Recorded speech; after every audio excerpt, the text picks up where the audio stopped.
todos com a paz do Senhor. Tive de alegria nós estarmos aqui para falarmos um pouco daquilo que Deus ele tem nos dado, daquilo que Deus ele tem feito nas nossas vidas. Abra a tua Bíblia no livro de Gênesis, capítulo de número 12. Gênesis, capítulo de número 12. E desde já trago um abraço do nosso pastor para esta igreja, para a pastora, juntamente com esse rebanho. E o desejo do meu coração é que esse ministério ele comece a crescer mais e mais, que seja nos quatro cantos dessa cidade, dessa nação, que possa propagar o Evangelho da paz, o Evangelho de Jesus Cristo. O Evangelho que no qual ele muda a situação, ele muda a vida do ser humano. Ele tira o homem do monturo para colocar o homem numa cadeira de príncipe. Esse é o Deus que nós servimos. Diz assim a palavra do Senhor, Gênesis, capítulo número 12, versículo 1 diz assim: Ora, o Senhor havia dito a Abraão: vai-te da tua terra e da tua parentela, da casa de teu pai, para a terra que eu te mostrarei. Amém? Pode sentar. Glória a Deus. A Bíblia hoje é um culto de missões. E a palavra de Deus disse aqui para Abraão: olha, Abraão, sai do meio da tua terra, do meio da tua parentela, para uma terra que eu te mostrarei. E se nós olharmos a palavra de Deus, escute isso aqui. Hoje, eu quero que você guarde o tema dessa mensagem. Eu estive até falando com o varão Beto quando eu estava ali no Rio de Janeiro.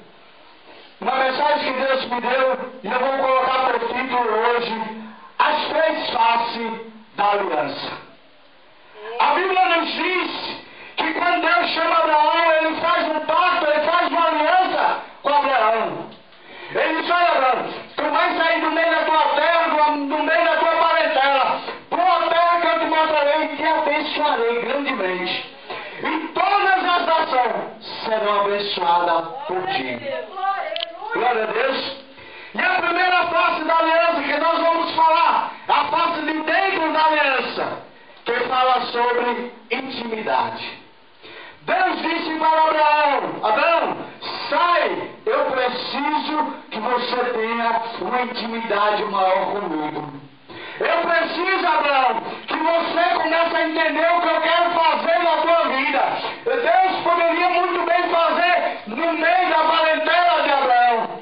Mas muitas das vezes Deus, pastor, ele nos leva a uma intimidade maior. Ele quer de nós uma intimidade maior. Muitas das vezes está aquela pessoa do nosso lado, mas ele disse: olha, entra nos teus aposentos. Entra no teu quarto. Eu preciso de um particular contigo. É só nós dois. E Deus disse isso para Abraão: Abraão, olha, sai. É preciso nós entendermos quando Deus fala conosco. E a Bíblia diz que Deus agora, quando fala para Abraão, Abraão agora dá ouvido à voz do Senhor. E Abraão sai do meio da sua terra, do meio da sua parentela, e vai agora para onde Deus manda. Escute, quando nós temos intimidade com Deus, nós ouvimos Deus falar e nós vamos fazer aquilo que Deus está dizendo. Quando nós temos intimidade com Deus, nós ouvimos quando Ele fala conosco. Mas é preciso nesta noite, você pode dizer: mas irmão, eu tenho intimidade com Deus, mas Deus quer de mim e de você uma intimidade maior. Deus quer de mim e de você que nós vamos depender mais ainda dEle, que a gente venha se prostrar mais diante dEle. E eu estava aqui meditando. Hoje eu estava dando aula na escola bíblica do dominical. E o tema dizia: Deus intervém na história da humanidade. Eita! E eu comecei a analisar aquilo que eu ouvi aqui. Como Deus é. Que Deus é esse que nós servimos? Deus, Ele intervém na minha e na tua história. Se nós estamos hoje aqui é porque Deus, Ele um dia, Ele disse: não, eu vou criar Ele, mas eu vou criar Ele com um propósito. A pastora, ele falou uma coisa aqui com questão da linguagem.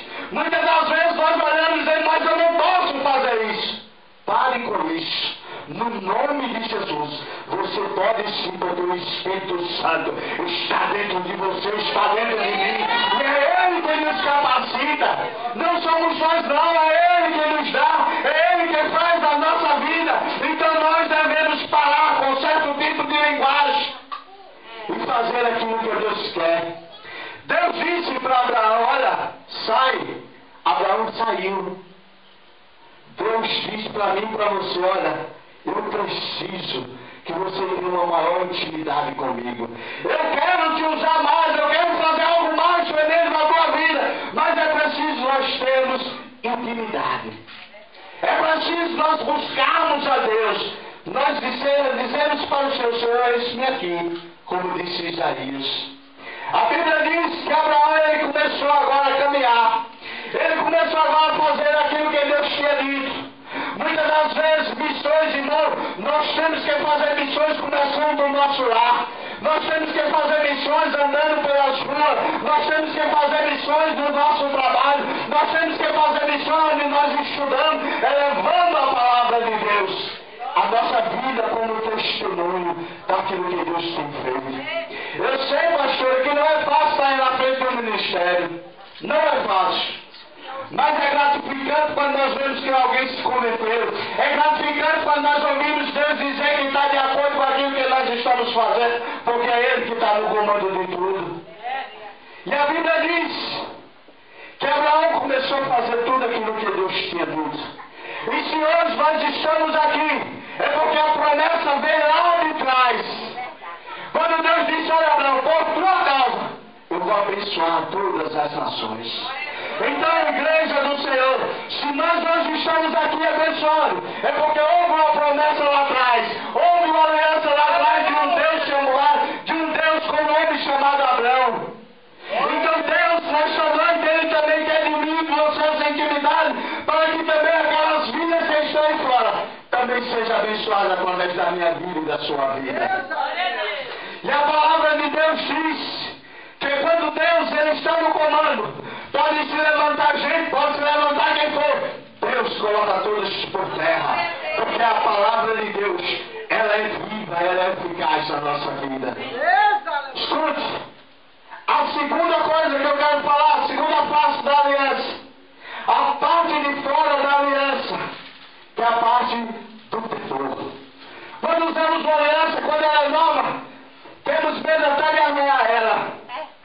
É a mesma coisa, Deus quer de mim e de você, que nós devemos ter temor, o temor do respeito para com Deus. Não o temor de medo, não, mas o temor de respeito. Eu não vou fazer isso porque é errado. Eu não vou fazer isso porque não está de acordo com a palavra, não está de acordo com o meu Deus. E a Bíblia diz que Deus um dia chega Satanás diante do Senhor e Deus disse, onde tu estavas, Satanás? E ele disse, olha, eu estava passeando por a terra. Eu estava rodeando por ela. Tu viste o meu servo Jó?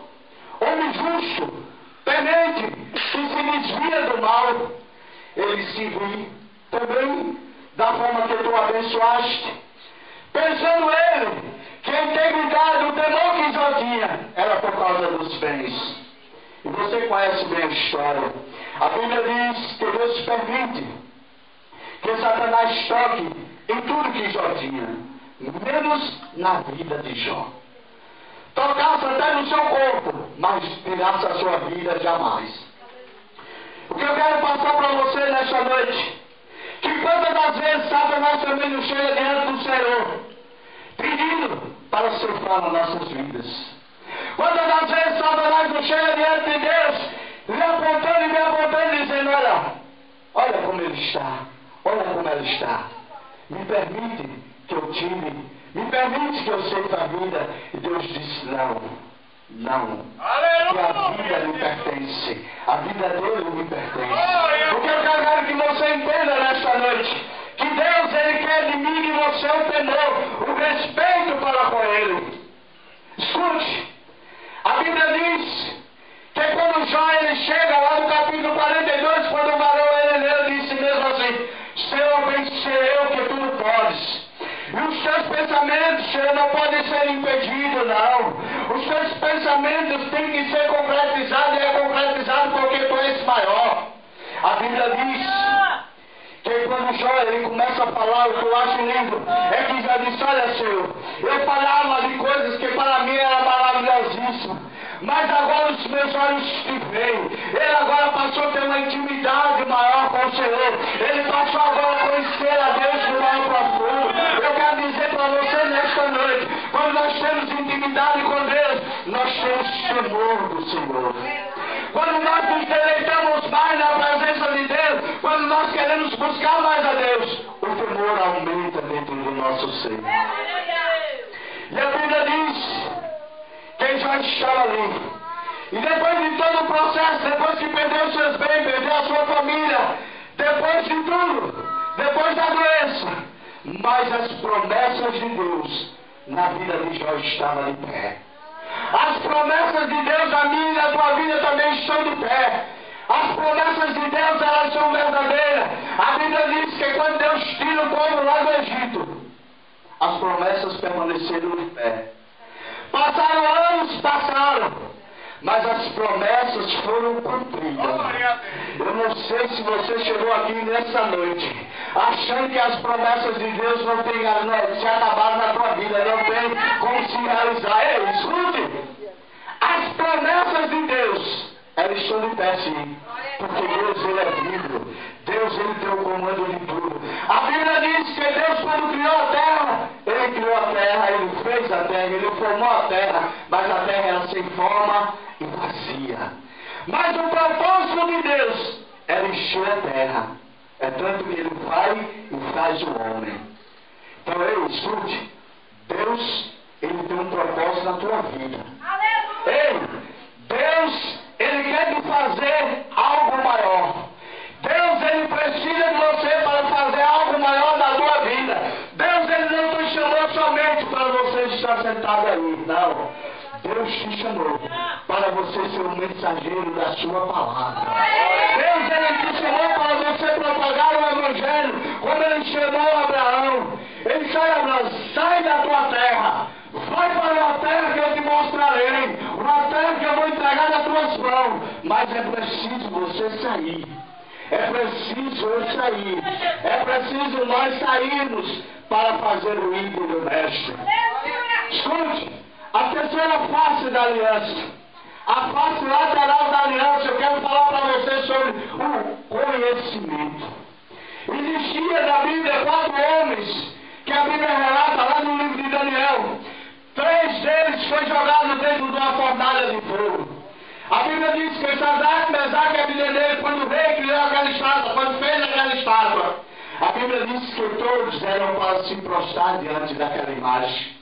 Mas esses 3 jovens, o que eu acho lindo, é que eles não se prostraram diante da imagem. Quantas das vezes a igreja tem perdido porque tem se prostrado diante das adversidades, diante das lutas, diante muitas vezes de um biquinho, de uma cara feia. Quantos, a senhora sabe melhor que eu, quantos nos já passaram? E muitas das vezes, porque não é do jeito que eles querem, eles simplesmente, sai fora. Escute, a palavra de Deus diz que estava ali, Sadraque, Mesaque e Abdenego. E quando o rei tomou ciência, o rei chega diante daquele jovem e diz: olha, é de propósito que tu não se prostra diante da minha imagem. Ele disse: rei, eu não vou nem te responder que não é necessário. Mas, porém, eu vou te dizer algo. O meu Deus, ele pode me livrar dessa fornalha, como ele também vai me livrar das tuas mãos. Ei, Deus não vai deixar que você esteja preso nas mãos do inimigo, não.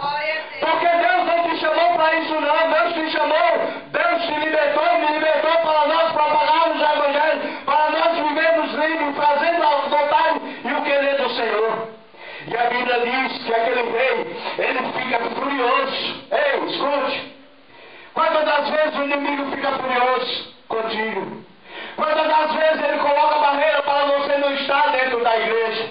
Quantas das vezes ele coloca barreira para você ficar dentro do seu lar? Quantas das vezes ele coloca barreira para você não propagar mais o evangelho? Quantas das vezes ele coloca barreira para você não buscar mais o Senhor como você buscava? Quantas das vezes ele coloca barreira na minha e na tua vida para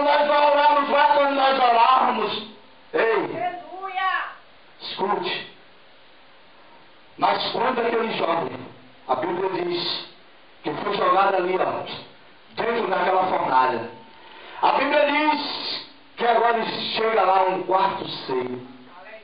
O rei, ó, o rei. O que é que eu entendo com isso? É que o inimigo também vai ver a minha e a tua vitória para a honra e glória do nome de Deus. A Bíblia diz que o rei olha e se espanta. Diz, olha, ei, vem cá.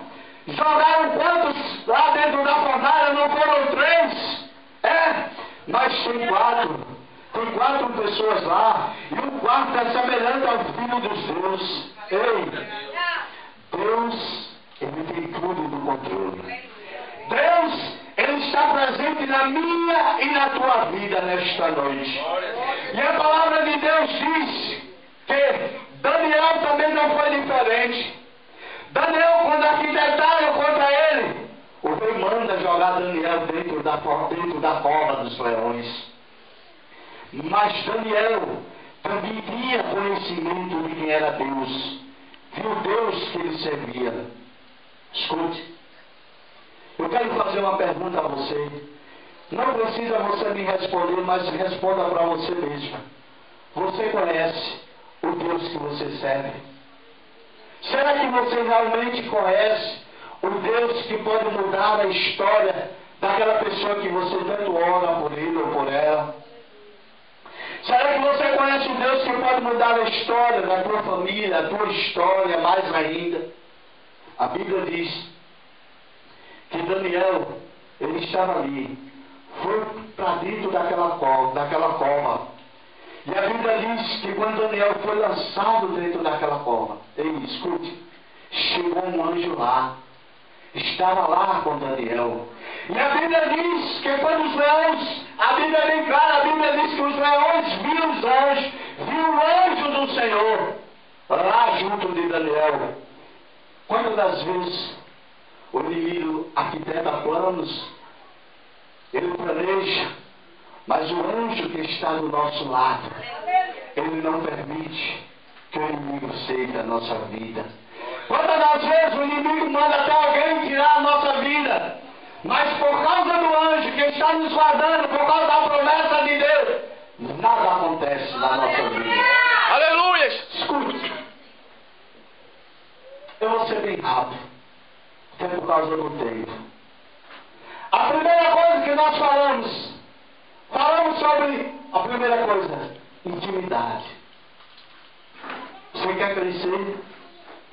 Tem que ter intimidade com Deus. Você quer que seu ministério venha florar? Você tem que ter intimidade com Deus. Você tem que buscar o Senhor. Você tem que jejuar. Nós temos que fazer aquilo que é preciso. Se nós temos intimidade, então nós vamos passar pelo segundo passo. Nós vamos também ter temor. Nós não vamos estar fraquejando. A Bíblia diz: deleita-te no Senhor, e Ele concederá o desejo do teu coração. Quando nós temos intimidade, temos temor, então nós passamos a ter conhecimento de quem é o nosso Deus. Escute, nesta noite, que da forma que você entrou aqui, você possa sair diferente. Você possa sair como Deus quer nesta noite. Deus quer de mim e de você uma intimidade maior. Deus quer de mim e de você um temor maior, um respeito maior para com Ele. E Deus quer que nós venhamos sair aqui com conhecimento. Porque a palavra de Deus diz que nós erramos, nós perdemos, nós muitas vezes nos frustramos por falta de conhecimento. Está escrito: o meu povo perece por quê? Por falta de conhecimento. Então, escute, Deus, Ele esteve com Abraão e disse: olha, sai do meio da tua terra, sai do meio da tua parentela, que eu vou te levar para uma terra próxima, uma terra abençoada, uma terra que manda leite e mel, uma terra abençoada, e é lá que eu vou te colocar. Ouve, empecilho, ouve. Se levantaram contra Abraão, se levantaram. Mas escute, mas Deus que me chamou e te chamou, Ele estava ali com Abraão. E Deus, Ele diz para mim e para você, da mesma forma que eu fui com Abraão, eu também sou na vida de vocês. Se você prestou atenção no culto, do começo ao fim, você vê que Deus Ele falou tremendamente. Uma das coisas que Deus falou, a linguagem, nós possamos ter uma linguagem diferente. Para mim estar aqui hoje, ouvindo assim. No começo da semana, na segunda-feira, a primeira coisa que aconteceu foi perdi meu pai. E eu fiquei pensando, Senhor, e agora? Será que eu vou pregar ali naquela igreja, do jeito que eu estou? Mas Deus é aquele que nos conforta e nos capacita. E eu louvo a Deus por estar aqui, por estar conhecendo mais um povo do Senhor, mais a família, mais os irmãos, mais as irmãs. E eu quero dizer para você, olha, escuta, não deixe que nada venha te abalar. Não permite que o inimigo venha trabalhar na sua vida, na vida daqueles que você tem entregado na mão do Senhor, de uma tal maneira que venha deixar você triste. Não permita isso. Por mais que você seja lançado dentro de uma cova ou dentro de uma fornalha, Deus, lembra disso, que Deus Ele está com você. E Deus Ele não te desamparou, não. A Bíblia diz que um certo jovem chamado Davi, ele olha um gigante, eu não concluí agora, ele olha um gigante, um homem alto, uma estatura elevada, pela sua estatura, ele tinha uma estatura bem elevada, um homem preparado para a guerra, que é onde, por onde ele passava, a sua fama corria. Mas Davi disse, quem é este incircunciso filisteu? Ei, sabe por que o povo muitas vezes ele sofre? Pastora, porque eles aceitam a afronta do inimigo e não tomam atitude. A Bíblia diz que aquele homem ele afrontava aquele exército ali, passou dias afrontando aquele exército, não se levantou um. Mas agora chega um homem, um jovem. A Bíblia diz um jovem que não tinha estatura para ir para aquela peleja, humanamente falando, mas espiritualmente cheio de Deus. A Bíblia diz que quando Davi ele foi consagrado, ele foi apresentado, quando Deus derramou o sol ali, a Bíblia diz que o Espírito do Senhor se apoderou de Davi. E a Bíblia diz que quando Davi apacentava as ovelhas do seu pai, veio um leão, veio um urso, pegou a ovelha, colocou a Aleluia! A Bíblia diz que Davi vai lá. O Espírito do Senhor se apoderou de Davi, Davi vai lá, tira a ovelha e mata o leão, mata o urso. E Davi, quando toma ciência daquele gigante, que ele diz, olha, que esse circunciso filisteu, para afrontar o exército de Deus vivo. A Bíblia diz que Saul disse, olha Davi, tu não pode ir. Davi, tu não pode ir não, Davi, ele é grande, ele é alto, ele é forte, ele é robusto. Olha para a tua aparência. Ei, escuta, o teu segredo com Deus, o inimigo não conhece não. Ei, muitas das vezes ele se engana, ele acha que vai te derrotar, vai me derrotar, mas Deus ele é comigo e contigo. E Deus ele surpreende. Deus ele faz surpresa. E a Bíblia diz que ele chega para Saul e diz, olha Saul, eu vou te contar um segredo e conta. Saul disse, vai Davi, vai para a peleja. E a Bíblia diz que Davi foi vencedor. Ei, levante nessa noite, eu gostaria que você ficasse de pé. Eu quero fazer somente uma pergunta mais para passar para a direção, para a pastora. Você nesta noite, escute, você tem convicção que você é mais do que vencedor. Você realmente tem convicção que você realmente... Glória a Deus! Ele te formou com um propósito. Então, se você tem essa convicção, espere que Deus vai fazer algo na tua vida. Escuta, eu sei que eu vou saber do que Deus fez a partir do dia de hoje. Eu sei disso, porque Deus, Glória a Deus. Ele é fiel. E você não veio da sua casa em vão. Você veio com um propósito. E quando nós temos um propósito diante do Senhor, Deus ele nos honra. Amém? Então eu agradeço a oportunidade no nome de Jesus. E eu quero deixar aqui um pedido de oração, né? Nós estamos viajando, que eu trabalho lá no Rio, passo 28 dias no mar e 28 dias em casa, para que os irmãos apresentem a mim, aos varões que vieram comigo, né? Apresente a Deus para que todas as investidas do inimigo, Deus coloca por terra, no nome de Jesus. E que ao chegar lá no meu trabalho, né, que Deus me abençoe, abençoe todos aqueles também que vamos nos encontrar ali para ir para aquela peleja, né? Então, desde já, eu agradeço a oportunidade que o varão ele nos convite, que ele nos fez. Agradeço, pastora, pela oportunidade e espero grandemente que esse ministério ele possa aflorar mais ainda e que a recompensa vem de cima. Amém? Glória a Deus.